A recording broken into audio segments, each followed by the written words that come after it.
지금까지의 시장은 폭탄 돌리기처럼 내가 빌렸던 돈보다 더 많은 돈을 빌린 사람이 들어와서 대신 사준 거예요. 이렇게 쌓아온 거거든요.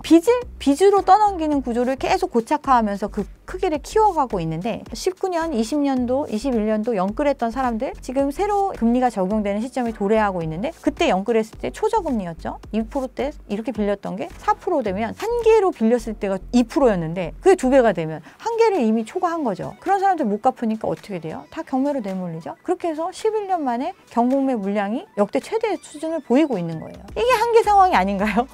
네, 안녕하세요. 유튜브에서 리얼아이 박감사 채널을 운영하고 있는 현직 감정평가사 박은정입니다. 네, 거두절미하고 바로 본론으로 들어가도록 하겠습니다. 이번에 15 부동산 대책이 나왔는데요. 현재 대책에 대해서 어떻게 평가하시는지 한 말씀 부탁드리겠습니다. 이번 대책은 시장의 과열을 조기에 좀 선제적으로 좀 누르기 위한 멈춤을 위한 장치였다 이렇게 생각을 합니다. 사실 이제 대책이라고 하는 것이 정부 들어서고 세 번째 대책이라고 판단을 하잖아요. 물론 부동산 대책으로 판단되는 거는 이제 공식적인 명칭으로 나온 건 아니지만 6월 27일에 가계부채 관리 방안의 내용 중에 부동산으로 인한 부채가 너무 과다하다 보니까 어쩔 수 없이 부채에 대한 규제 부분이 들어갔고 이로 인해서 시장이 조금은 진정되는 양상이 나타났었는데 그 이후에 이제 발표된 97 공급 대책으로 인해서 사람들이 이제 앞으로 예고된 규제 지역에 대해서 미리 선제적으로 시장에 진입해야 되겠다 이런 과열 조짐이 한강벨트를 중심으로 준강남권이라고 하는 지역들에서 시작이 돼서 이 과열을 좀 잠재우기 위해서 강력한 대책이 필요하다. 그래서 나온 게 이번 대책이라고 할 수 있습니다. 이제 대책을 좀 세부적으로 뜯어보려고 하는데요. 먼저 규제 지역 확대 및 지정에 관한 규정입니다. 이게 좀 어떤 내용인지 자세히 한 말씀 부탁드리겠습니다. 이번에 이거는 97 공급 대책 내용 중에 수요 억제책으로 해당이 되는 규제 지역 확대 부분에 대한 그게 이제 선제적으로 도입된 이런 내용이거든요. 토지거래 허가제라는 거를 통해서 일반적인 거래에 있어서 실제적인 거주 요건을 강화하고 또 거래에 있어서 허락을 받아라. 어떤 지자체의 허락을 통해서 거래가 이루어질 수 있게끔 약간의 허들을 두는 형태인데 이 지정권 자체가 지자체에 원래 있어요. 토지거래 허가제라는 걸 지정을 하기 위해서는 어떤 서울시장의 권한으로 그 서울시 안에 있는 어떤 지가의 이상적인 변동이 이루어지는 지역에 한해서 토지거래 허가제를 도입할 수 있는 이런 형태이고 국가가 지정할 수 있는 경우는 국토의 전반적인 어떤 개발 계획 으로 인한 지가의 변동, 이상적인 급등, 과열 등을 좀 누르기 위해서 이제 도입할 수가 있는데 지금 현재는 그러니까 특정 서울만 한정지어서 국토부가 막 지정해서 이렇게 할 수가 없는 구조거든요. 그래서 97 대책 안에는 그런 권한을 이제 국토부도 할 수 있게끔 가져오는 내용이 포함이 되어 있는데 아직 이제 입법적인 절차가 다 진행된 건 아니다 보니까 이번에 이제 대책에서는 그래서 광범위하게 광역적으로 지정되는 게 현실적으로는 이런 방법밖에 없었다. 이렇게 이제 지정이 된 거고 그렇지만 또 이제 그것만 해서 이렇게 지정을 했다기보다는 전체적으로 어떤 과열의 양상이 이제 퍼져 나가는 것들을 좀 대응하기 위해서는 풍선 효과를 기대하는 지역들에 대해서도 광범위하게 지정을 함으로써 시장의 과열을 일단 심리적인 이 과열을 좀 진정시키는 조치가 필요하다는 판단에서 이런 조치가 들어간 게 아닐까. 그래서 서울 전역과 또 경기도 12개 지역 정도 되죠. 이 지역들도 이제 처음에는 강남 3구가 너무 뜨거웠기 때문에 강남 3구에 대한 대출 규제책이 나오고 난 후에 좀 시장이 진정이 됐었는데 9월 7일에 앞으로 이 지역들도 규제가 될 수 있다라고 예고가 되니까 갭 투자가 가능한 지역들을 중심으로 과열 현상이 나타났고 그러다 보니까 앞으로 이제 공급은 더 부족해지고 신축에 대한 수요는 여전하기 때문에 수도권 일부에 이제 신축의 공급이 많이 이루어진 지역들을 중심으로 또 이제 과열이 좀 퍼져나가는 모습이 나타났거든요. 그러다 보니까 이번에 좀 그 내용을 좀 확대해가지고 과열을 좀 진정시키기 위해서 하지 않았나 이렇게 생각을 합니다. 네. 원래는 과열 예상됐던 특정 지역만 하다가 전체적으로 가니까 원래 그 지역에 있었던 강남 집주인들과 그리고 이제 노도강 집주인들의 반응이 좀 엇갈리고 있다고 하는데 거기에 대한 반응은 좀 어떻게 보고 계신가요? 일단 강남 3구 같은 경우는 이제 현금 부자가 아니면은 사실은 이 정도의 대출을 활용해서 들어가기에는 너무 집값 수준이 높게 형성이 되어 있다 보니까 거래 자체가 소강 상태로 가는 양상이 나타났어요. 그리고 이제 이제 지금 이제 좀 뜨거웠다라고 하는 지역들 같은 경우는 20억 언더로 해가지고 어떤 전세금을 10억에서 12억 정도까지 끌어올리고 나머지 자금에 대해서 융통해서 살 수 있는 구조. 요런 데 이제 시장이 과열이 있었고, 노도강 같은 경우는 이제 영끌이 한참이던 시기에 찍었던 정고점을 회복하지 못한 상태잖아요. 그런 상태에서 지금 이제 가격 자체도 호가도 많이 내려와 있고 뭐 거의 절반 수준까지 빠진 지역도 있고 뭐 이런 상태인데 그런 규제가 어떤 직접적인 영향이 없음에도 불구하고 거래가 살아나지 않던 지역들은 이제 더 이제 어떻게 보면 룸이 없는 거죠. 현금 부자가 아니면 더 들어오지 않았던 지역들이잖아요. 그래서 거래 절벽이 지금보다 좀 더 장기화될 것이고, 그러면 여기에 이제 많은 레버리지를 활용해서 들어왔던 사람들이 이 시간이 좀 장기화되는 양상이 벌어지고 환가도 안 되고 이러다 보니까 급매가 많이 나올 수 있고, 그러면서 이제 조정의 과정을 거치는, 좀 그래서 이제 가격이 좀 더 많이 떨어질 수 있다라는 좀 그런 우려를 갖고 있는 것 같습니다. 대출 규제 강화에 대해서도 나왔는데 여기에 대해서도 설명 한번 부탁드리겠습니다. 이번에 이제 대출 규제 나온 것도 이제 구간별로 차등을 두는 규제책이 나왔죠. 일단은 전체적으로는 규제 지역을 확대함으로써 LTV의 비율을 조정하는 효과. 그래서 LTV가 뭐 60에서 70% 가까이, 주택 가격의 60에서 70% 가까이를 대출을 활용할 수 있는 구조에서 이제 전체 40% 언더로 가는, 이렇게 이제 금액적인 조정이 있었고, 또 하나의 조정은 이제 틈새라고 여겨졌죠. 대부분의 시장이 좀 안 좋은 상태에서 똘똘한 한 채에 집중되고 강남, 똘똘한 한 채에 준하는 곳들에 대해서만 수요가 몰리는, 전체 그러니까 시장의 유동성은 한계가 있는데 그 유동성 전부가 특정 분야로 몰리는 이런 블랙홀 현상이 있었는데, 이 부분에 대해서 이제 진입 장벽을 높인 형태가 된 거죠. 그래서 15억 이상 가격이 되는 경우에는 25억까지는 4억으로 이제 대출 금액을 2억 정도를 줄였고, 그리고 25억 초과되는 주택에 대해서는 이제 2억만 추가적으로 대출하는 형태.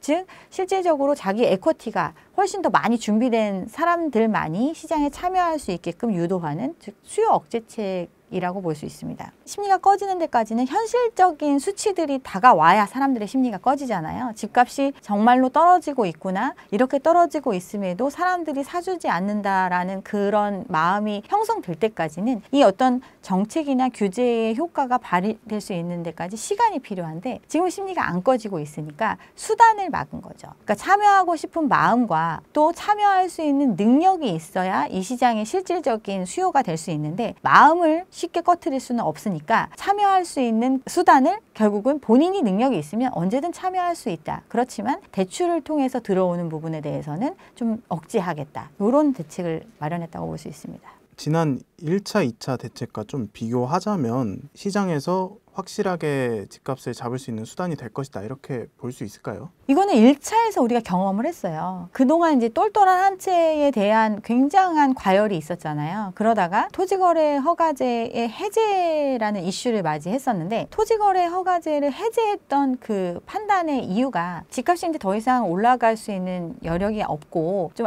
시장이 하향 안정화로 갈 것 같은 이런 추세이기 때문에 과도한 사유재산권에 대한 제한을 좀 해제하기 위해서 토지거래 허가제를 풀겠다. 이게 이제 서울시장이 처음에 든 이유였거든요. 그렇게 되니까 대부분의 시장, 다른 시장에서 이제 꺼져버리다 보니까 별로 기대 이익이 없었던 지방의 어떤 부호들, 갭 투자가 가능하신 현금이 있는 여력이 있는 분들, 이런 분들이 강남에 이제 물건을 매입하는 상황이 발생을 하고, 그러다 보니까 과거보다 신규 참여자들이 생겨나니까 가격이 과열되는 양상이 나타났잖아요. 그래서 이제 이걸 막았어요. 막은 게 이제 그러면 대출을 해줄 수 있는 한도를 6억까지만 하겠다. 그랬더니 바로 시장이 급냉하는 모습이 나타났잖아요. 그러니까 물론 호가를 낮추거나 막 이런 현상이 막 눈에 띄게 나타나진 않지만 기본적으로 그 거래 자체가 굉장히 많이 줄어드는 형태로 나타났다라는 거, 그것만 보더라도 어떻게 보면 어떤 대출에 대한 규제가 시장에 지표를 나타난다라는 걸 우리는 경험을 했어요. 그러다가 97 대책이 나오니까 대책 때문이 아니라 예고가 됐기 때문에 이런 현상이 벌어진 거거든요. 그러니까 이번에 3차라고 이제 표현을 하자면,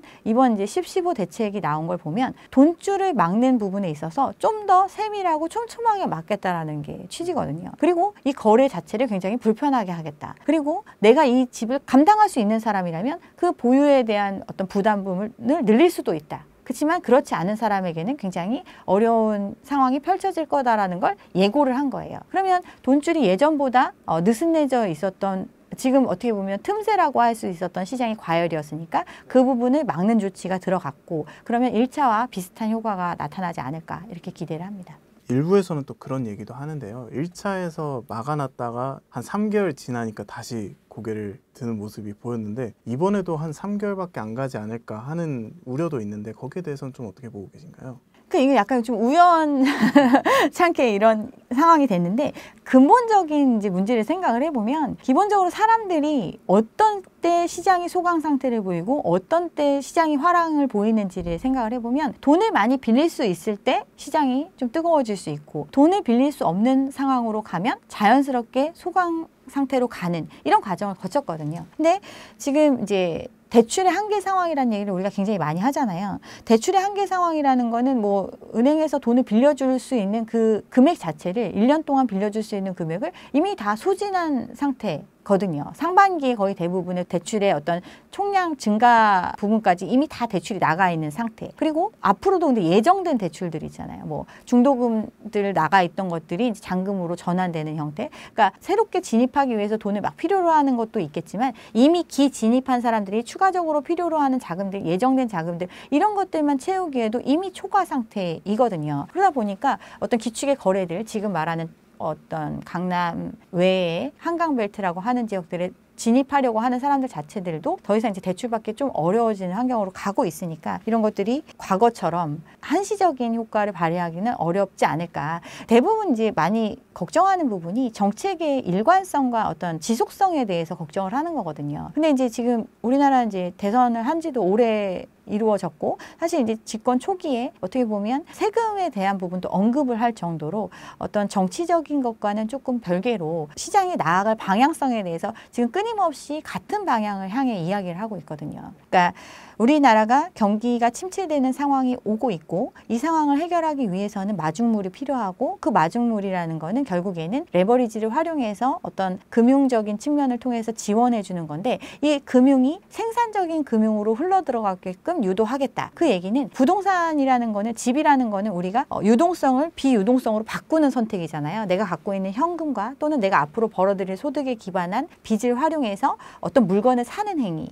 근데 이걸 한번 사면 계속 잠겨 있는 상태죠. 이렇게 유동성이 아예 부동산으로 다 흡수되는 것들을 막겠다라는 게 이 어떤 정부의 기본적인 정책 방향이고 그거에 대해서는 취임 이후부터 현재까지 똑같은 방향을 향해 지금 계속 일관된 메시지를 내고 있거든요. 그게 이제 주식시장에 상대적으로 이제 과열되는 양상이 나타나고 이렇게 가고 있기 때문에 정책의 일관성이 계속된다면 사실은 시장의 심리가 좀 꺾이는 거는 시간 문제라고 생각을 합니다.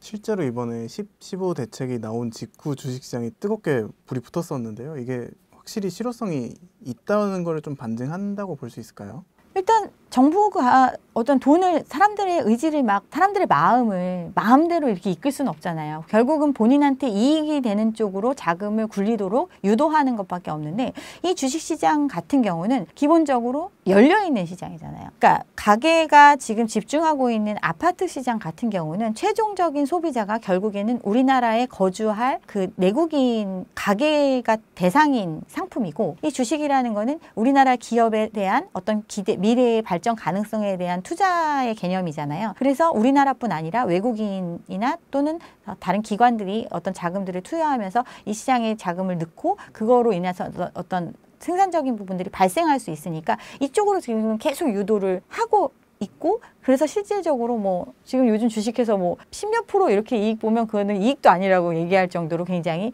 뜨거운 모습이 나타나고 있으니까 사람들이 돈이 있다면 유동성이 있다면 그 돈을 지금 그런 자산 시장에 어떤 투자를 통해서 지금 활용하고 있잖아요. 근데 대부분이 이제 못하는 이유가 빚이 너무 많은 사람들 같은 경우는 이미 부동산 시장에 진입을 하기 위해서 자기가 가용할 수 있는 모든 유동성을 이 집에다 쏟아부은 사람들 같은 경우는 지금과 같은 자산 호황을 누리기가 어려운 거죠. 지금 빚 갚는 것도 힘든 상황에서 더 추가적인 빚을 낼 수도 없는 상황에서 이제 그냥 배만 아플 수 있는 이런 어떤 심리적인 것들이 작용을 하면서 사람들은 돈이 있는 사람들은 오히려 더 이제 부동산보다는 이쪽이 좀 더 많은 이익을 줄 거다라는 기대감으로 자금이 좀 이동하는 현상이 벌어지고 있는 거죠. 실질적으로 그걸 유도하고 있는 시장이고 그쪽에 대한 어떤 세금에 대한 부분도 그렇게 과하게 부과하거나 이런 것도 없잖아요. 유예해주고 이런 식으로 가고 있으니까 실질적인 자금의 흐름이 지금 그렇게 가고 있는 거죠. 근데 부동산에 새로운 자금이 많이 들어와 줄 수 있는 구조가 또 어렵고, 왜냐하면 이미 사람들이 너무 많이 빚을 져서 여기다 추가적으로 대출을 더 늘려줄 수가 없는 상황이다 보니까 이제 이런 부분들은 좀 자제가 되고 이제 다른 부분 쪽으로 자금 흐름을 이동시키고 있고, 이게 어떻게 보면 전체적인 방향성인 거죠. 주식 투자를 많이 해서 돈을 잘 벌면 사람들의 심리가 자연스럽게 이제 많이 벌었으니까 집 사야지, 아파트 사야지 이렇게 가는 게 좀 자연스러운 것 같은데, 그렇게 되면 다시 집값이 오르지는 않을까요? 이 부분을 진짜 많이 얘기들 하시거든요. 그런데 이제 우리나라 집값이 계속 오를 수 있었던 이유를 생각을 해보면 유동성이 많아서 집값이 올랐다 이런 얘기를 하잖아요. 그럼 그 유동성이 어디서 오느냐? 유동성을 만들어내는 방법들을 생각을 해보면, 내가 이제 일을 많이 해가지고 돈을 많이 벌어서 현금을 많이 받게 되면 유동성이 늘어나겠죠. 그런데 소득이 그렇게 늘어나는 거는 우리가 체감하기 힘들잖아요. 물가 상승과 비교했을 때. 이렇게 해보면 그냥 먹고 사는 정도지 거기서 뭐 엄청 집을 살 정도의 유동성을 확보하기가 어렵잖아요. 그러면 이제 주식 투자, 코인 투자 뭐 이런 거 해가지고 돈 많이 벌었다 이런 사람들 있잖아요. 근데 주식 시장이 지금 올해 들어서 한 40% 정도 코스피가 올랐죠. 그러면 이제 돈을 많이 벌었어야 될 건데, 이 주식 시장의 참여자를 살펴보면 가게는 그렇게 돈을 많이 못 벌었어요. 일단 돈이 있는 사람들이 시장에 들어올 수 있는데, 이 돈이 있는 사람들 중에서 50%, 이 전체적인 현금 유동성의 50%를 1%의 현금 부자가 가지고 있잖아요. 부자가 가지고 있고, 그리고 거의 한 10% 정도가 거의 대부분의 현금 유동성, 바로 빚 안 내고 낼 수 있는 돈은 거의 다 이제 부자들이 갖고 있는 거고, 또 주식시장에 호황이 있는데 이 어떤 기반에는 50%가 기관과 외인의 자금이거든요. 그러니까 가게가 50%의 수익을 가져간 게 아니라 전체의 50%는 외국인이나 기관이 가져간 이익이 되는 거죠. 그리고 또 기업의 어떤 주식이라는 거는 기업의 어떤 경영권을 계속 유지하기 위해서라도 대주주로서의 지위를 갖고 있기 위해서도 주식을 갖고 있어야 되죠. 그렇기 때문에 그런 사람들이 40%를 가지고 있어요. 그럼 나머지 이제 10% 가게인데, 그 10% 중에서도 부자가 돈이 있으니까 들어왔겠고, 그럼 나머지들이 돈을 많이 벌어가지고 집을 샀을 것이냐, 이런 개념으로 생각하면 굉장히 그 유동성은 미미하다는 거죠. 그럼 도대체 어떻게 집이 올랐을까 생각을 해보면, 그만큼 대출의 유동성 외에는 방법이 없는 거거든요. 그러니까 우리가 투자를 해서 투자의 이익을 많이 거둬서 집을 산다. 이거는 정말 소수. 뭐 예를 들면 코인의 개발자, 뭐 이래서 자기가 그냥 무에서 뭐 몇백억의 돈을 만들었다. 이런 사람들도 있을 수 있겠죠. 그렇지만 0.01% 정도 되겠죠. 그런 사람들. 그리고 코인 시장에 참여하는 것들은 전통적인 부자들보다는 거의 이제 신흥 젊은 분들이 많이 하니까 굉장히 있을 수는 있지만 굉장히 적은 숫자라는 거죠. 대부분 그러면 이 자산 시장에 투자할 수 있는 자금이 있었던 사람들을 생각해 보면 이제 이런 거고, 또 우리나라 사람들의 어떤 자산 구성을 보더라도 70%가 부동산이고 30%가 금융자산인데, 이 70%가 이미 부동산에 묶여 있고, 이 부동산을 환가해서 어떻게 돈을 또 번 사람들이 있으면 되는데, 팔지 않고 지금 더 오른다니까 갖고 있잖아요. 돈이 어디서 나올 데가 없잖아요. 그럼 이 집을 팔 수 있었던 사람들은 누군가 대출을 통해서 돈을 끌어와야만 팔 수 있었던 거예요. 그러다 보니까 예전에 다 뭐 5억 하던 집 요 정도 수준이었을 때 대출의 규모가 1000조였다면 지금은 이 집값이 2배가 됐다고 하니까 한 10억 정도 됐으니까 그만큼 대출이 뭐 2000조 이렇게 늘어난 거죠. 대출만 늘어난 게 아니라 민간 사금융이라고 할 수 있는 전세금의 규모도 그만큼 늘어났죠. 거의 1000조 규모 되잖아요. 그리고 뭐 신용대출, 뭐 자영업자 대출, 다른 대출이 막혔을 때 우회적인 통로로 이용했던 대출들까지 쌓여 있으면 그 빚의 규모가 지금의 어떤 자산 가격을 형성해 준 이런 원동력이 됐었는데, 지금 대출을 막았으니까 이 현상을 유지하기 위해서라도 계속해서 동일한 규모가 들어와줘야 바꿀 수 있을 거 아니에요. 내가 10억짜리 집을 갖고 있으면 누군가 10억을 마련해서 들어와줘야 10억을 내가 다시 회수할 수 있는 건데, 이 10억을 마련할 때 대부분 대출로 마련했는데 그 대출의 규모가 줄어들었어요. 그럼 10억을 어디서 마련할 방법이 없잖아요. 이런 이제 유동성의 개념으로 생각을 했을 때도 뭐 넘쳐나는 유동성이라고 하지만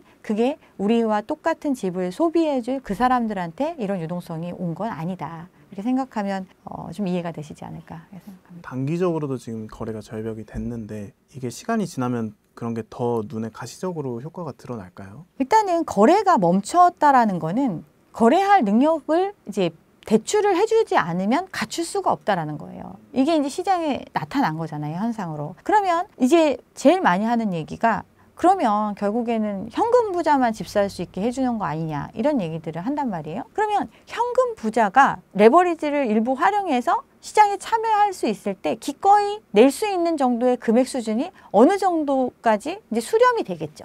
그러면 내가 생각했던 어떤 기대 이익보다 현저히 낮은 금액이 아니면 실질적으로는 이 시장에 참여할 수 있는 사람이 없구나. 돈을 많이 풀어주지 않는 한, 돈을 많이 더 빌려주지 않는 한. 근데 이게 또 이제 고민이 되는 게 돈을 그럼 또 계속 빌려주지 않겠어? 이렇게들 많이 생각을 하는 거예요. 그래서 여지껏 그렇게 해왔던 거예요. 계속 돈을 많이 더 빌려줬죠. 뭐 정책 대출을 통해서든 뭐 집값이 떨어진다고 하니까 계속 빚을 내줬는데 이게 더 이상 늘릴 수 없는 지경까지 왔어 가지고 이제 대출을 막는 거예요. 그래서 대출의 어떤 총량에 대한 증가세를 절반 수준으로 감축하는 게 6월 27일 날 나왔죠. 그럼 무슨 내용이냐면 현상을 유지하려면 계속 이제 대출을 똑같은 만큼은 더 빌려줘야 유지할 수 있다 했잖아요. 그럼 총량은 그대로 유지가 돼야 되는 거예요. 근데 거기에 더 많은 자금을 계속 필요로 하니까 추가적으로 증가를 할 수 있는 폭을 뒀었는데 이 폭을 더 늘려가기에는 원래 소득과 대비해서 너무 폭이 괴리가 커지니까 이거를 계속 늘리다가는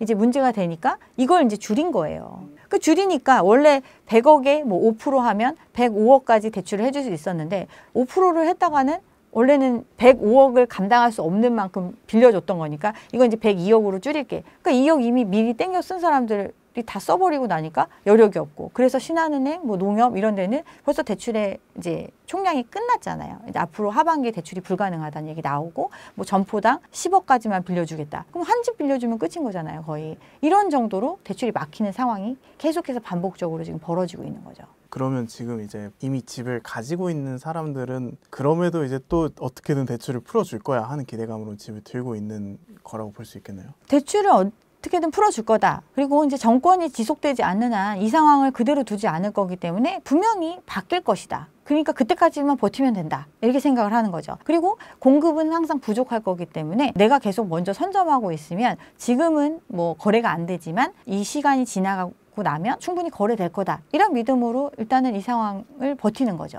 그런데 기본적으로 공급이 부족하다라고 얘기하는 시장이 언제까지 지속될 수는 없어요. 이유는 공급이라는 거는 수요의 굉장히 상대적인 개념이기 때문에 수요라는 거는 집값이 계속 오른다라는 믿음이 있어야 사람들이 너도 나도 사려고 할 거 아니에요. 그게 이제 수요가 많아지면 그러면 공급을 일정량을 하더라도 항상 부족하다고 느낄 수밖에 없고 그런데 이 집값이 올라가지 않고 그냥 정체돼 있어.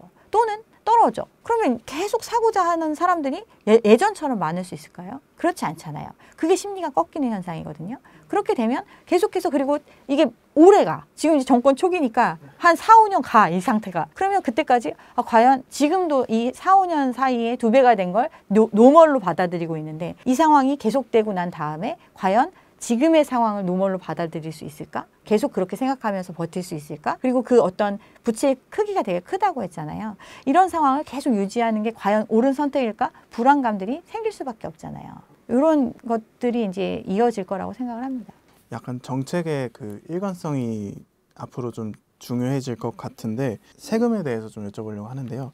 이재명 정부가 초반에는 세금으로 집값 잡지 않겠다. 집값 안정이 목표라고 했다가 이제 8월 20일 정책실장의 입에서 세금 규제를 할 것이라고 예고를 했습니다. 앞으로 이제 집값을 잡기 위한 세금 규제가 나올 것이라고 좀 보시나요? 그러니까 세금 문제는 기본적으로 굉장히 이제 정치적인 이슈랑도 연결이 될 수밖에 없어요.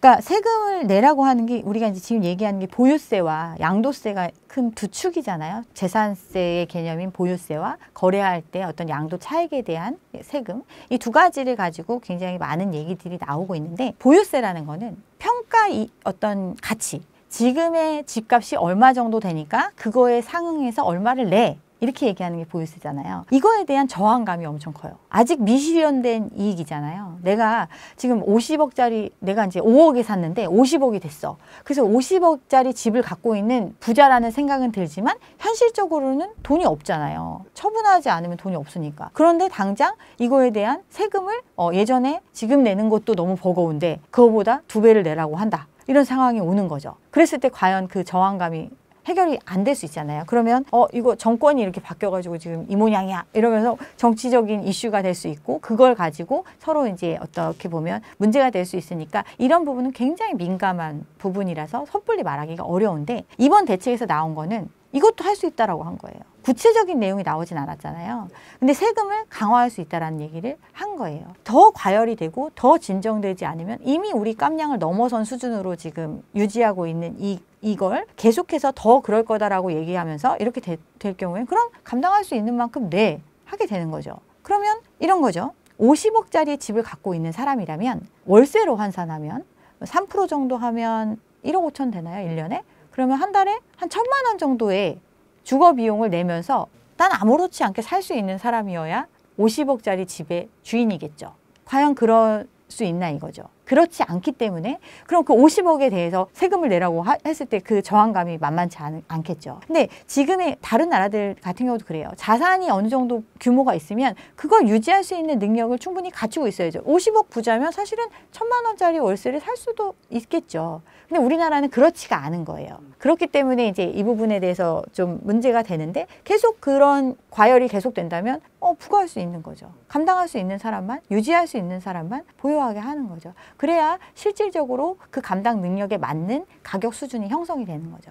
그게 어떻게 보면 일반적인 것 같은데 이미 가지고 있는 사람도 있고 정책이라는 게 결국 표를 의식하지 않을 수는 없으니까 그러니까 이제 이거는 이제 당과 저의 입장이 좀 다른 거죠.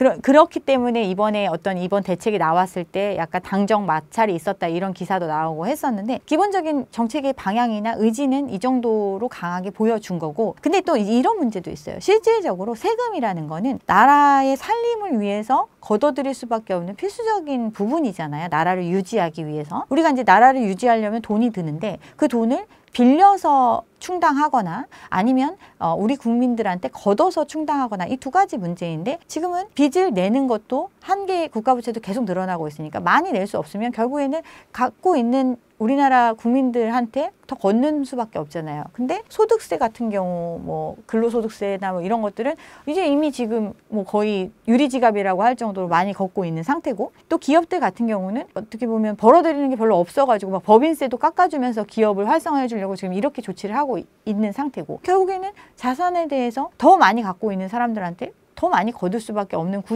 구조적인 변화가 될 수밖에 없는 거죠. 이런 부분들은 이제 조금 고려를 하고 있지 않을까 이런 생각이 들고 또 지금 문제는 그러면 자산의 가치가 그 정도가 됐을 때 유지할 수 있는 사람들이 이걸 그냥 갖고 있으면 이건 정말 정상적인 가격인 거죠. 이게 계속 갈 수 있는 거죠. 근데 그렇지 않은 사람들마저도 이걸 유지할 수 없어도 유지하게끔 계속 지원을 해줬던 부분들 그러니까 집을 한번 사면 사고 그냥 소비하고 없어져 버리는 게 아니라 이게 나중에 다시 내가 팔려고 내놓는 공급 물량으로 전환될 수 있는 건데 유지할 수 없는 사람들조차 유지할 수 있게끔 어떤 제도적인 편의들과 이런 것들이 있으니까 사람들이 부담감 없이 그냥 가지고 있는 거예요. 매물의 잠김을 유도하는 거죠. 공급의 어떤 위축을 의미하는 거죠. 오히려 선순환되게 하려면 거래는 좀 자유롭게 하고 보유하는 거에 대해서는 일정 부분 감당할 수 있는 수요가 보유하게끔 이런 이제 구조로 가는 게 이제 정상적이다라고 생각을 하니까 이런 논의들이 이제 좀 본격화되기 시작하는 이런 단계라고 볼 수 있습니다.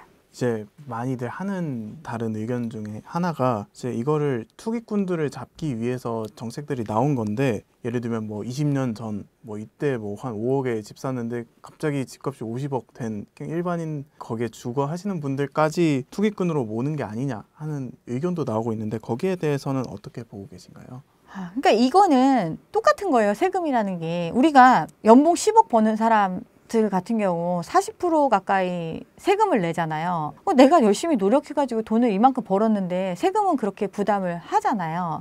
일정 부분이 이상이 되는 부분에 대해서는 초과적인 누진적으로 환수하는 조치들이 어떤 세금에든 다 존재를 하고 있거든요. 근데 집을 내가 5억에 샀는데 50억이 됐어. 물론 운 좋아서 어떤 사람은 강북에 정착을 했고 어떤 사람은 강남에 정착을 했고 그 당시에는 집값이 똑같았어요. 그런데 몇십 년이 지난 후에는 이 가격의 격차가 몇십 배가 벌어지는 상태까지 지금 온 거잖아요. 그러면 일반적으로 정상적으로 기대하는 것보다 훨씬 더 많은 이익이 생겨난 거죠. 그 이익이 생겨난 부분에 대해서 세금을 부과하게 되는 조치 이런 것들이 벌어지는 거죠.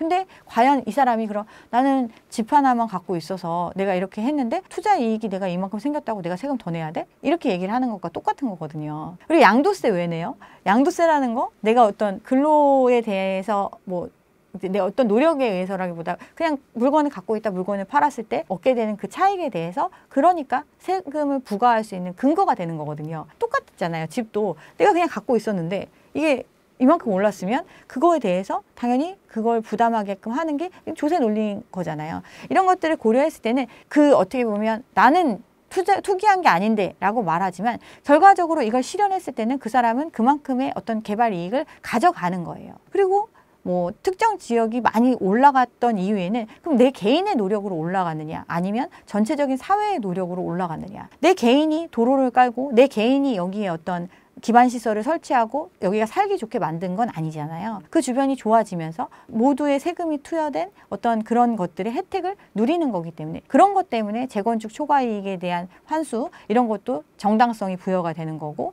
개발 부담금에 대한 부과 논리도 다 이런 것들로 이어지는 거거든요. 그런 것들을 생각했을 때 뭐 실수요자라서 나는 억울하다. 그런 말에 너무 휘둘리지 않고 전체가 어떻게 보면 조금은 납득할 수 있는 방향으로 가야 되는 게 아닌가 저는 개인적으로 그렇게 생각합니다.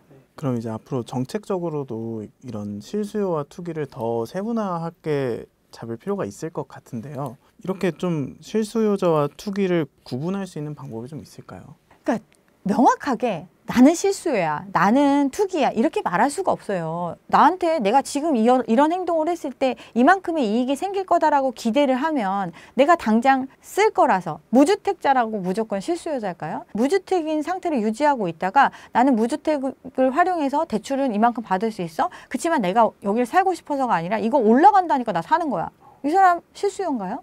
이렇게 개념적으로 실수요와 어떻게 보면 투자를 하는 사람들을 구분할 수는 없어요. 그리고 시장이 과열되면 과열될수록 실수요에서 사실은 투기 수요로 변질될 가능성이 너무 높거든요. 모두가 투기 수요로 변질될 수 있는 거예요. 왜? 정상적인 이익보다 훨씬 더 높은 이익을 기대하면서 이 시장에 들어오고 있으니까 이건 실수요가 지금 무슨 의미가 있죠? 앞으로 집값이 어떻게 될 것인지 한 말씀 부탁드리겠습니다. 일단 시장의 멈춤을 유도했다라는 거 그만큼의 과열이 있었고 또 그거에 대해서 실질적인 동력이 없는 상태에서 이런 과열이 일어났다라는 거를 선제적으로 대응을 했기 때문에 단기적으로는 어떻게 보면 아직까지는 심리가 완전히 꺼진 상태가 아니기 때문에 단기적으로는 조금 반발 매매나 이런 것들이 있을 수는 있겠지만 현실적으로는 정말로 대출이 아니면 참여할 수 없는 시장이기 때문에 이 수요가 줄어들면서 가격이 조정되는 양상으로 가지 않을까 생각합니다. 그럼 이제 그 가격이 꺾이는 시점은 좀 언제라고 보시나요? 보통 이제 금리 인상에 대한 효과가 시장에 발휘되는 게 한 1년 정도 후행한다고 하죠. 근데 이제 금리 인상, 예전에는 이제 금리만 가지고 얘기를 했었는데 지금의 상황은 금리가 떨어지더라도 실질적으로 대출의 환경이 얼마나 달라졌는지도 되게 중요해요. 예전에 내가 감당할 수 있는 뭐 금리 수준이 더 높아질 수도 있고 중금리에서도 사람들이 많이 대출을 활용해 하려고 했었으니까 내가 원하는 금액을 받을 수 있느냐 없느냐도 되게 중요하거든요. 그러니까 지금은 시장이 금리 인하를 택해서 실질적으로 과거보다 금리가 좀 낮아진다 하더라도 실질적으로 내가 원하는 금액만큼 빌릴 수 없는 시장이기 때문에 금리가 인상된 것과 거의 동일한 효과를 발휘할 수 있거든요. 이런 부분들이 이제 시장에 적용되는 것들 그리고 나서 그게 반영되는 데까지는 일정 시간이 필요하니까 그렇지만 이제 좀 선제적으로 진행이 됐으니까 연말 정도 되면 나타나지 않을까 생각합니다. 집값 관련해서 이제 또 이런 생각들을 많이 하실 것 같습니다. 일부 투자자들은 집값을 왜 잡아야 되는 거지? 자연스럽게 오르는 건데 집값을 왜 잡아? 이런 의문을 들 수도 있을 것 같은데요. 집값을 잡아야 하는 이유에 대해서 먼저 설명해 주실 수 있을까요? 그러니까 집값을 잡아야 된다라고 얘기하는 이유가 아까 유동성에 대해서 말씀을 드렸던 것과 같은 맥락에 있어요. 그러니까 우리가 투자를 통해 가지고 어떤 이익이 많이 발생을 해가지고 그 이익을 가지고 이 시장에 참여하는 사람들이 많았다. 그러면 이건 자연스러운 상승이라고 볼 수 있죠. 그런데 지금까지의 시장은 그게 아니라 폭탄 돌리기처럼 내가 빌렸던 돈보다 더 많은 돈을 빌린 사람이 들어와서 대신 사준 거예요. 이렇게 쌓아온 거거든요. 근데 이 부채의 문제를 계속 지적하는 이유가 그러니까 빚으로 떠넘기는 구조를 계속 고착화하면서 그 크기를 키워가고 있는데 이 빚이라는 게 일정 수준이 넘어가면 감당이 어려워지고 굉장히 어떤 유동성 위기나 변동성이 큰 시장에서는 조그만 충격에도 급한 어떤 더 강한 영향을 줄 수가 있거든요. 근데 지금 그런 상태거든요. 그리고 이 시장 자체는 내국인의 싸움이잖아요. 그러니까 가계의 구조거든요. 그러니까 누구한테 내가 뭐 외국 사람들이 와서 막 집을 많이 사줘가지고 그 사람들이 뭐 어디서 돈을 끌어왔든 간에 이거 사줘서 우리가 돈을 많이 벌었다 이러면 괜찮아요. 근데 대부분이 내가 내 옆에 있는 나와 같이 똑같이 세금 내면서 이 나라를 유지해갈 사람들이 빚을 내가지고 들어와서 서로 이제 돌려가면서 유지한 구조였거든요. 그러다 보니까 이걸 그러면 그냥 방치해야 되느냐 이런 문제인 거죠. 사람들 지금 근로를 해서는 내가 평생 모으는 돈보다 집 사가지고 번 돈이 훨씬 더 많다라고 인식하고 있는 시대잖아요. 누가 일하려고 하죠? 그렇잖아요. 그럼 계속 그냥 이런 정체된 상황으로 가는 거죠. 지금 캐나다가 사실은 그런 상태로 가고 있잖아요. 캐나다 같은 경우는 금융위기 당시에 다른 나라들보다 굉장히 충격을 덜 받은 나라예요. 이유는 대출의 규모 자체가 다른 나라들처럼 막 부채를 DSR도 안 보고 뭐 이렇게 빌려준 게 아니라 엄청 따져가지고 조금밖에 안 빌려주고 빚으로 막 집 사고 막 이런 투기를 많이 했던 시장이 아닌 거예요. 그래서 글로벌 조정기에 다른 나라들은 막 조정과 침체를 많이 겪었는데 얘네는 오히려 금융적으로 건전한 상태다 보니까 다른 나라들보다 상대적으로 더 호황을 누린 거예요. 그러면서 이때부터 과열이 시작이 된 거예요. 집값 상승이 막 일어나고 어떤 투기적인 이런 걸 경험하게 되니까 다 너도 나도 집을 사면서 집값이 막 엄청나게 올라갔어. 그래서 지금 어떻게 됐어요? 지금 어떤 생산적인 쪽으로는 전혀 다 정체되고 인구는 그렇게 많지 않고 어떤 동력이 없으니까 굉장히 지금 침체에 쇠락하는 나라로 가고 있잖아요. 우리도 약간 이제 그런 것들에 대한 우려가 나오고 있는 상태인 거죠. 이제 그러면 부채 상황에 대해서 좀 여쭤보려고 합니다. 지금 우리나라의 부채가 한계까지 왔다 이렇게 말씀을 주셨는데 이 한계 상황이 왔다는 걸 알 수 있는 신호들이 좀 있을까요? 많죠. 그리고 굉장히 언급이 많이 되고 있는데 사람들이 체감을 못하는 거예요. 예를 들면 GDP 대비해서 가계부채의 비율 이걸 얘기를 많이 하잖아요. 우리나라가 100%가 넘어가죠. 100%가 넘어간 상황을 계속 유지하고 있고 통계 지표를 산출하는 방식이 바뀌어가지고 110%까지 갔다가 그게 이제 100% 정도로 내려왔다가 최근에 이제 105% 정도 되거든요. 이 얘기는 우리나라 국내에서 전체적으로 벌어들이는 소득보다 부채가 많은 거예요. 이게 한계 상황 아닌가요? 그러니까 소득을 창출하는 속도보다 빚을 늘리는 속도가 훨씬 빠른 거예요. 우리가 빚을 만드는 것도 어떻게 만드는 거냐면 내가 지금 얼마를 벌 수 있고 앞으로 얼마를 벌 수 있을 거다라는 그 신용에 기대서 빚을 내주는 거잖아요. 그런데 내가 앞으로 계속해서 돈을 잘 벌 것 같아. 그러니까 너는 이걸 잘 갚을 수 있을 거라고 생각해서 이만큼을 빌려줄게. 이렇게 비슷하게 같이 따라가야 되는 건데 그게 아니라 소득이 늘어나는 것보다 빚이 훨씬 더 빨리 늘어난 거예요. 이거를 감당할 수 있는 수준에서 계속 늘린 게 아니라 훨씬 더 많이 빌려주면서 부채가 증가가 되니까 이게 지금 부채의 한계 상황. 이 소득으로는 평생 벌어도 못 갚는 수준까지 지금 가고 있다라고 보는 거예요. 지금 대부분이 집을 사느라고 돈을 빌린 사람들이 이 빚을 어떻게 갚으려고 생각하죠?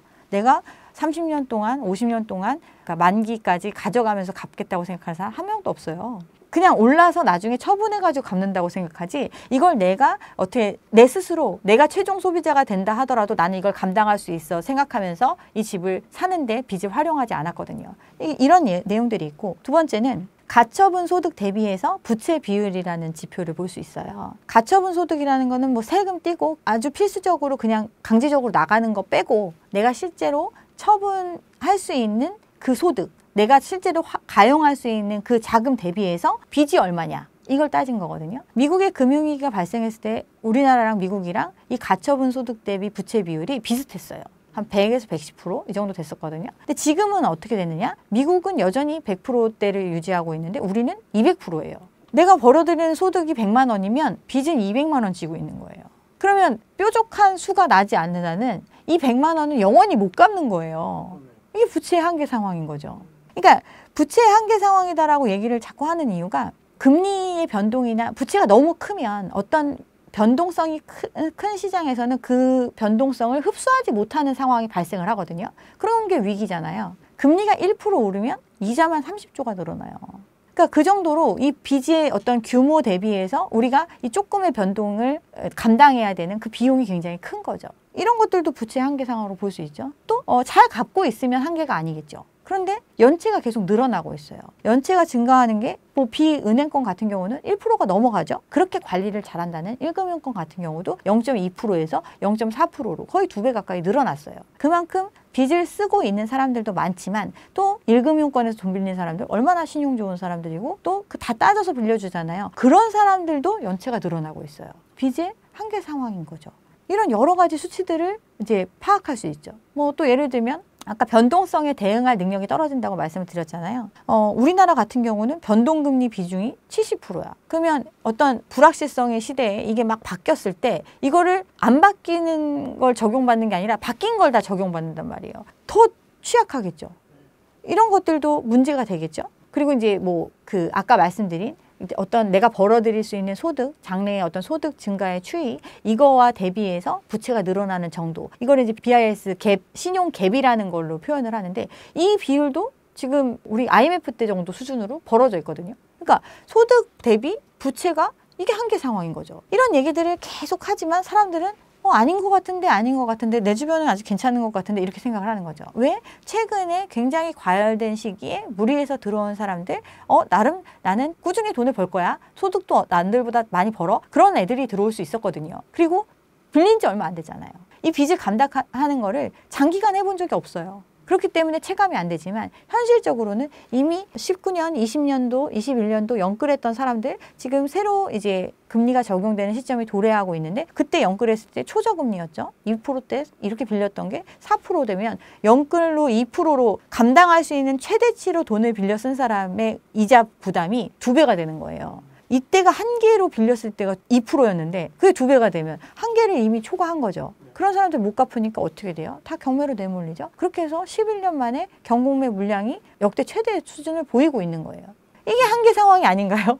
이게 결국 이 한계 상황을 해결하는 방법은 갚을 수 있으면 되잖아요. 그러니까 아까 사람들이 얘기한 것처럼 내가 평생 갚으려고 생각하는 게 아니라 이거 팔아가지고 다 정리하면 나 이익까지 챙겨 이렇게 생각하고 있는데 처분이 안 된다는 데 문제가 있는 거예요. 그러니까 집을 처분하지 않으면 해결이 안 되는데 집을 처분하려고 했을 때 사줄 수 있는 사람도 빚을 안 내면 사줄 수가 없는데 이 빚을 더 못 내주는 거예요. 이게 한계 상황인 거죠. 수요적인 측면에서 다시 질문을 드려보도록 하겠습니다. 평가사님의 저서에 부동산 변곡점의 신호로 인구 구조의 변동을 말씀을 주셨는데요. 부동산과 인구 구조가 어떤 관계가 있는지도 한 말씀 해주시면 좋을 것 같습니다. 지금 이제 우리나라 부동산 시장이 뜨겁다 하지만 지금 대부분의 시장은 꺼졌죠. 아파트 시장만 남았죠. 그리고 아파트 시장 중에서도 지방의 부동산 시장은 꺼졌고 서울의 외곽도 꺼졌고 지금 뜨겁다라고 얘기하는 거는 똘똘한 한 채가 집중된 뭐 강남권이라든가 또는 준강남권이라고 얘기하는 핵심 지역들 그리고 신축에 공급이 많은 수도권에 조금 교통이 좋은 지역들 이런 지역들에 대해서 지금 굉장히 뜨겁다라고 얘기하는 시장인데 수요라는 거는 이제 그러면 집을 수요할 사람이죠. 그럼 집은 여러 가지 형태가 있잖아요. 원룸에 살 수도 있고 빌라에 살 수도 있고 아파트에 살 수도 있고 고급 주택에 살 수도 있고 뭐 이런 건데 그러면 아파트라는 거는 지금 우리나라 사람들이 다 선호하는 주거 형태라고 얘기하잖아요. 가장 갖고 싶어하는 선호 형태. 그러면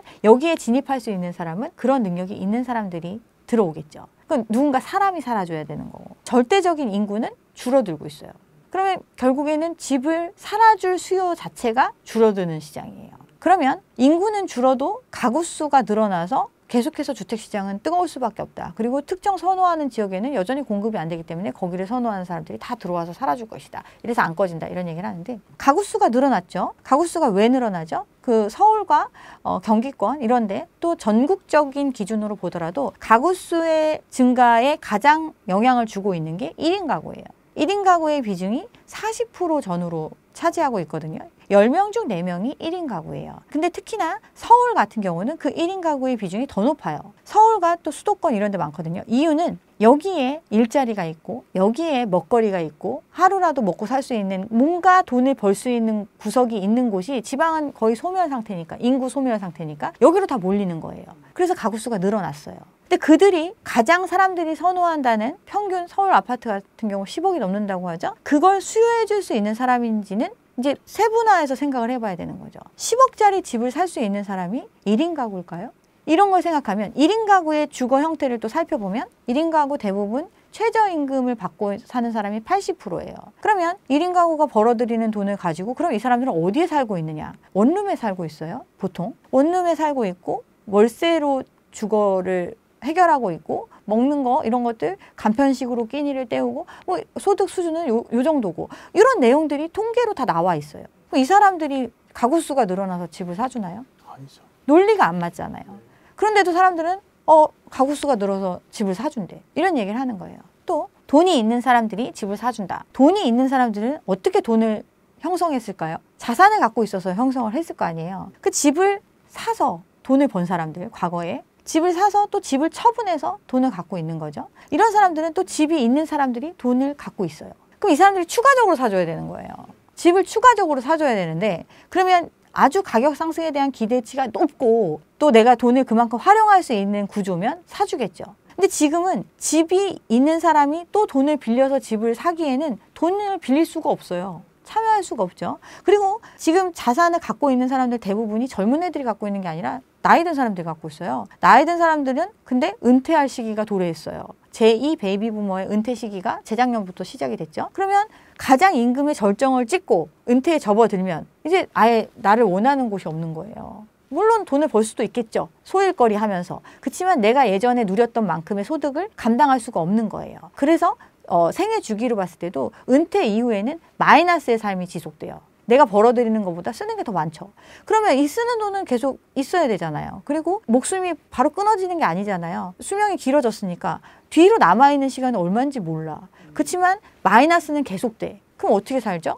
갖고 있는 자산을 처분해서 살 수밖에 없어요. 이 사람들은 새로 사주는 사람들이 아니라 내가 갖고 있는 내 자산의 대부분인 부동산을 처분하지 않으면 이 마이너스의 삶을 유지할 수가 없는 거예요. 그렇기 때문에 이 사람들은 수요가 아니라 공급자로 돌아서는 거지. 그 수요가 어디 있을까요?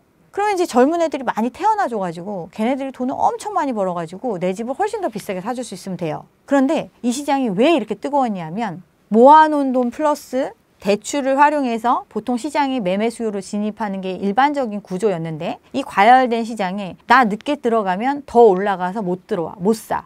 어떻게 했죠? 부족한 돈만큼 더 빌려줘 해서 들어온 시장이에요. 미래에 들어와야 될 수요가 같이 참여하면서 시장의 과열을 이끌었어요. 그러면 이 공백이 있잖아요. 시간이 흐르면서 나는 은퇴를 해서 난 집을 팔아서 돈을 받아서 그걸로 여생을 살아야 되는데 이 집을 사줄 사람들이 집값 계속 올라가니까 나 먼저 사야 되겠어. 그러면서 다 땡볕지고 들어왔어요. 그럼 이 사람들이 또 사줘야 되는데 지금의 빚도 감당하기가 힘들고 이거를 누군가 사줘서 내가 이익을 보고 빠져나와야겠다 또는 계속 이걸 유지해야겠다 이렇게 생각하는 사람들이 추가적으로 집을 사줄 수 있나요? 없어요. 그러면 이거보다 더 어린 애들이 사줘야 되겠죠. 근데 얘네들이 절반도 안 돼요. 계속 줄어들고 있잖아요. 이게 수요가 사라지는 시장이죠. 그리고 이런 상황이 이제 현실화되면 사람들이 왜 집을 굳이 사려고 할까요? 집을 사려고 하는 가장 근본적인 이유는 집값이 계속 오른다라고 생각하기 때문이에요. 시간이 지나면 지날수록 이 집값이 오를 거다라는 기대감이 크기 때문에 내가 지금 무리해서라도 사야겠다. 이건 이 시장의 흐름, 우상향, 영원한 우상향이 전제돼야 사람들이 움직이는 거거든요. 근데 영원한 우상향일 것 같던 집이 우상향한 가격을 유지하고 있는데 안 팔려. 생활이 힘들어. 그리고 이미 나보다 훨씬 저점에 들어와가지고 갖고 있었던 사람들은 팔려고 내놨어. 근데 이 사람들 것도 안 팔려. 그러면 가격이 조정될 수밖에 없죠. 가격이 떨어져. 계속 올라갈 줄 알았는데 떨어지네? 그럼 나 지금 무리해야 돼? 아니잖아요. 이런 것들이 시장에 이제 반영이 되는 시점이 이제 오고 있다.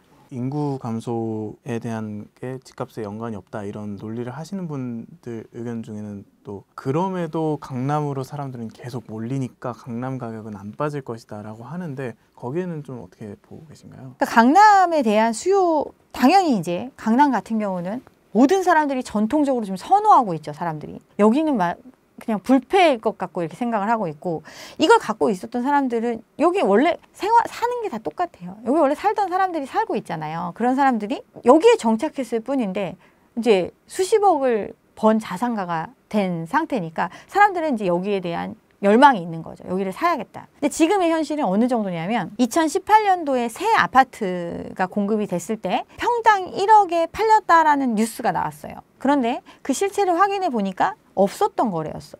그렇지만 사람들은 1억에 팔렸다라는 그 거래를 믿고 앵커링 효과죠. 아, 이제 강남의 신축 아파트는 평당 1억 시대가 열렸구나. 그럼 사람들은 1억에도 사는 사람이 있네? 그러면서 난 더 비싸게 팔 거야. 난 지금 당장 팔 필요 없으니까 난 좀 더 높게 내놓을 거야. 그러면 이제 불안감이 생기죠. 호가가 막 올라가니까. 그러면 1억보다 좀 낮은 금액, 9천만 원, 8천만 원에 내놓은 매물을 사는 사람 분명히 생길 수 있죠. 이 거래가 일반적이지 않더라도 하나의 거래는 생길 수 있어요. 근데 이게 계속해서 치고 올라가면서 지금 평당 2억이 노말이 된 거예요. 이런 상태거든요. 근데 그러다 보니까 작년에 뭐 30억 하던 뭐 강남에 예전에는 이제 아리팍을 가지고 얘기를 했다가 요즘에는 이제 원베일리를 기준으로 얘기를 하는데 이제 아리팍 같은 경우도 10년이 넘어가니까 이제 구축으로 생각을 하니까 사람들이 이걸 얘기하면 감흥이 안 오는 거야. 그러니까 이제 새로 공급된 제일 좋다는 아파트가 이제 원베일리로 이제 얘기를 하는데 원베일리가 작년에 국민평형이 40억개에 팔렸다. 뭐 이런 얘기 나왔었는데 요즘에 70억에 팔렸다. 이런 얘기 나와요. 1년 만에. 30억이 올랐죠. 그러면 원래 40억에 산 사람이 70억에 판 건 아니겠죠. 원래 이제 기존에 여기 분양할 때 또는 그 이전에 이 재건축 사업에 참여했던 사람들 그 당시 생각하면 뭐 한 10억 언더였죠. 뭐 이 정도 금액에서 지금 70억이 된 거예요. 이 사람들 입장에서는. 그러면 새로 진입한 이 사람들은 10억에 산 거잖아요. 10억, 15억 뭐 이 정도에 샀겠죠. 부담금까지 해가지고 15억에 집을 샀는데 누군가 70억에 사주는 사람들이 들어와 줘야 이걸 70억에 파는 거잖아요. 그럼 새로 들어올 사람들은 돈이 있는 사람이 들어와야 되는데 예를 들어 현금이 20억이 있는 사람 이거 70억짜리 이거 살까요? 안 사죠. 못 사요. 20억이 내가 현금이 있는 사람이 그럼 50억의 레버리지를 활용해서 이걸 사줘야 돼. 이런 선택을 할 수 있을까요? 20억을 모으려고 해도 실질적으로 연봉 3억이 되는 사람도 거의 뭐 한 10년 이상은 모아야 20억을 만들 수가 있어요. 내가 근데 10년 일할 동안은 가장 피크를 찍으면서 돈을 벌 수도 있겠죠. 근데 앞으로 계속된다라는 보장이 있나요? 불안감이 있잖아요. 내가 언제 은퇴할 수 있고 언제 아파서 우리가 이제 몸이 고장이 나니까 갑자기 일을 못하게 되는 경우도 생길 거고 이런 상태에서 내가 여지껏 번 돈보다 훨씬 더 많은 돈을 주고 집을 산다? 이런 선택을 하는 사람이 많이 있을 수 있을까요? 없어요. 근데 20억이 있으려면 엄청 부자거든요. 전문직에 뭐 정말 돈을 많이 벌 수 있는 사람 이런 사람들이 20억을 모은 거예요. 그리고 성실히 모은 사람들 또는 투자를 열심히 한 사람들이 20억을 모은 거예요. 그런 사람들도 닿을 수 없는 금액인 거예요. 대부분의 집이 지금. 이게 유지될 수 있나요? 이 사람들 지금 뭐 기다려요?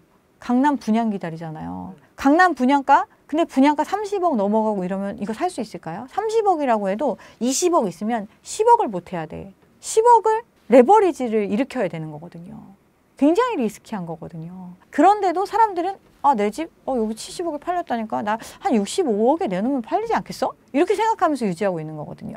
이 사람들 예전부터 갖고 있었던 사람들 같으면 15억 이 정도만 들어갔으니까 30억에 팔아도 이익이고 20억에 팔아도 이익이고 40억에 팔아도 이익이겠죠. 이 사람들은 내려갈 수 있는 폭이 엄청 많아요. 근데 지금 진입한 사람들은 이렇게 갇히는 거예요. 이 사람은 이 40억에 지불하기 위해서 뭐 돈이 있어서 살 수도 있겠죠. 그렇지만 만약에 정말 보통의 사람이 어떤 앞으로 70억이 된다, 100억이 된다라는 기대감을 가지고 레버리지를 극대화해서 들어와 준 시장을 이었다면, 그런 선택이었다면 이 사람은 빠져나올 방법이 없어요. 이런 시장이에요. 연일 뉴스나 리포트에선 공급 부족을 이유로 집값 상승을 전망하는데요. 평가사님 책에서는 반대되는 내용인 수요 없는 공급은 위험하다라고 표현을 해주셨습니다. 현재 공급이 부족한 게 아닌가요? 공급은 수요의 상대적인 개념이다. 제가 어디 가든 계속 하는 얘기인데 사람들이 인지를 못하시는 것 같은데 내가 10명이 있는 시장에서 집이 10채만 공급되면 공급이 안 부족한가요?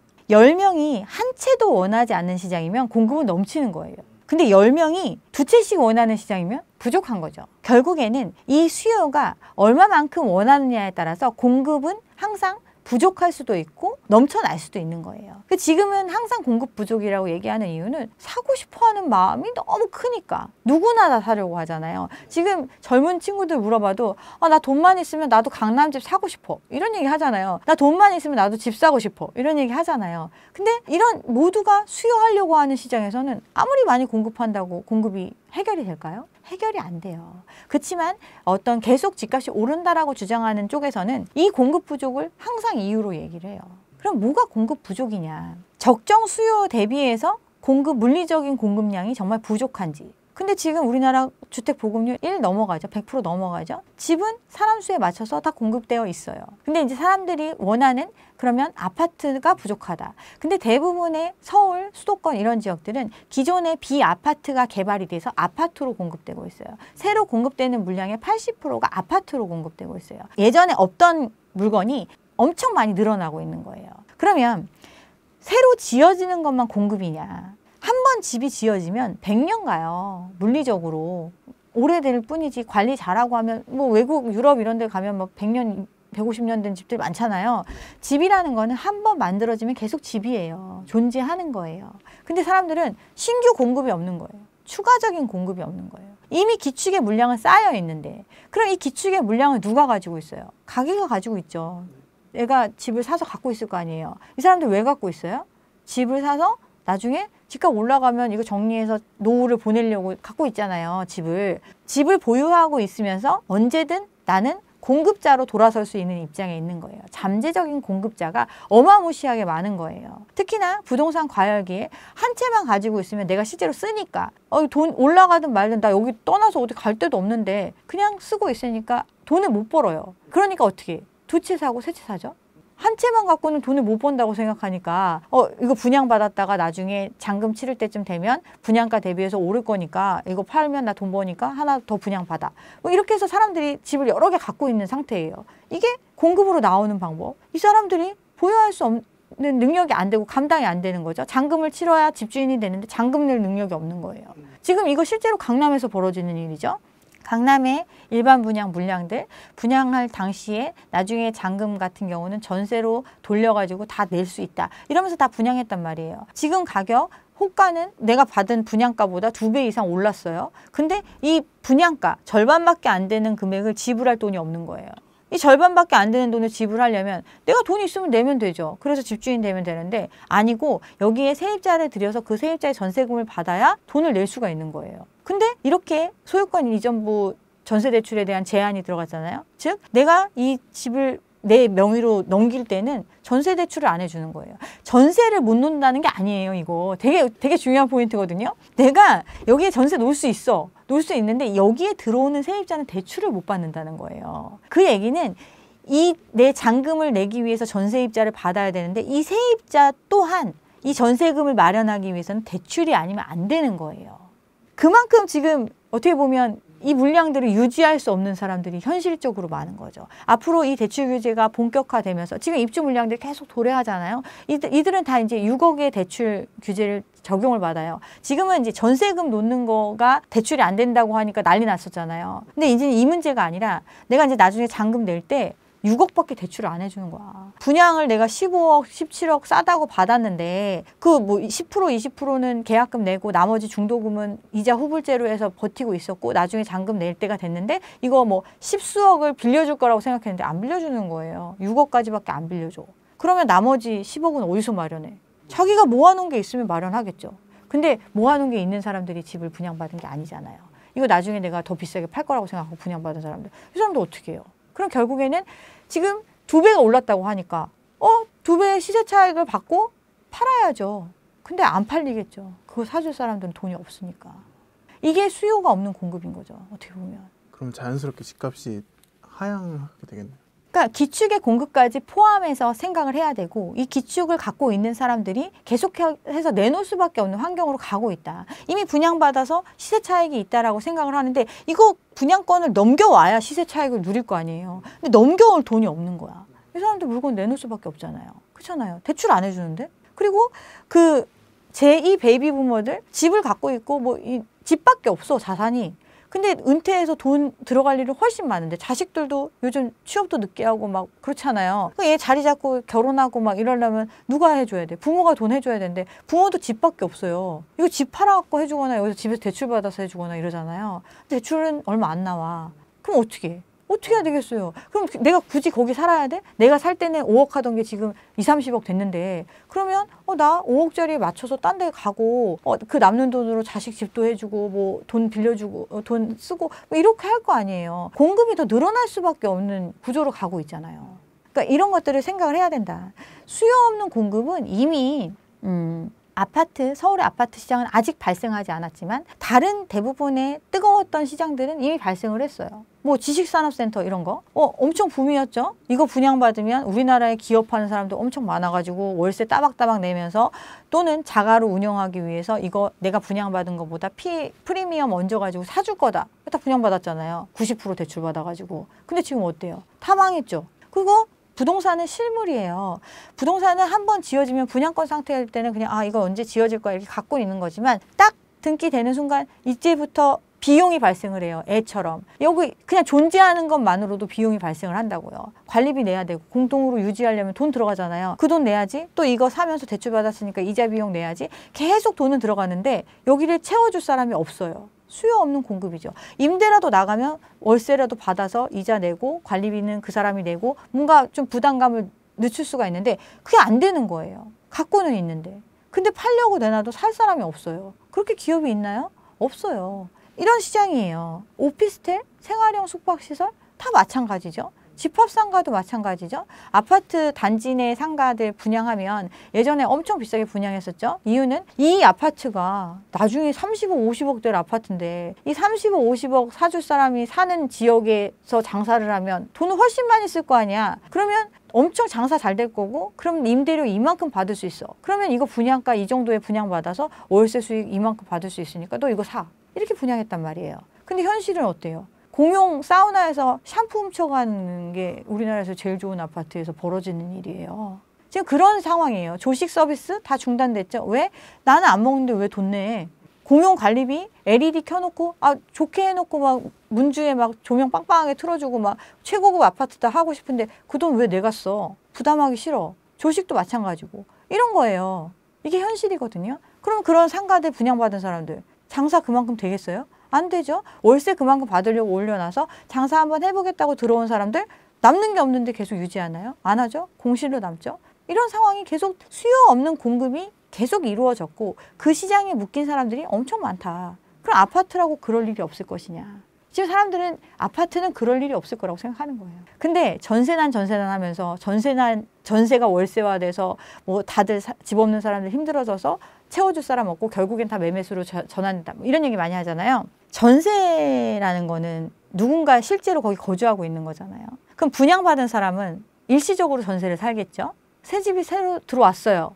그럼 여기에 내가 들어가야 될 거 아니야. 그럼 전에 살던 집은 안 비나요? 물량 자체는 이동이지 비어요. 생겨나요. 물량이 주는 게 아니거든요. 그리고 이 집을 유지하는 형태도 마찬가지예요. 갭 투자의 형태로 유지를 하고 있잖아. 그러면 갭 투자라는 게 뭐야? 세입자를 끼지 않으면 집을 유지할 수가 없는 거예요. 전세 월세화라는 거는 이 전세금을 돌려주고 월세로 바꿀 수 있으면 월세화가 되는 거예요. 근데 이걸 돌려줄 수가 없어요. 이걸 돌려주면 난 이 집의 집주인을 유지할 수가 없는 거야. 돈이 있어야 돌려줄 거 아니에요. 팔아야 돈이 생기는데 팔기는 싫은데 이 집을 유지하려면 전세금이 없으면 유지가 안 돼요.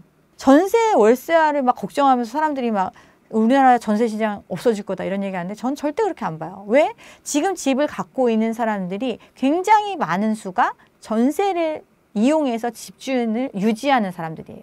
전세가 없으면 집주인을 유지할 수가 없어.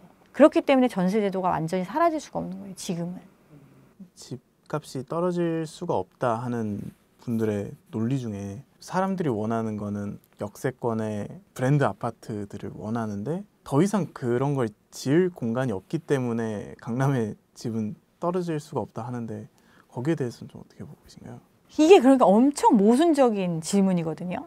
자, 우리가 지금 강남의 집값의 상승을 주도하는 지역들, 재건축에 호재가 있는 지역들이잖아요. 압구정, 음마아파트 뭐 이런 데들 재건축 안 하나요? 재건축 왜 하죠?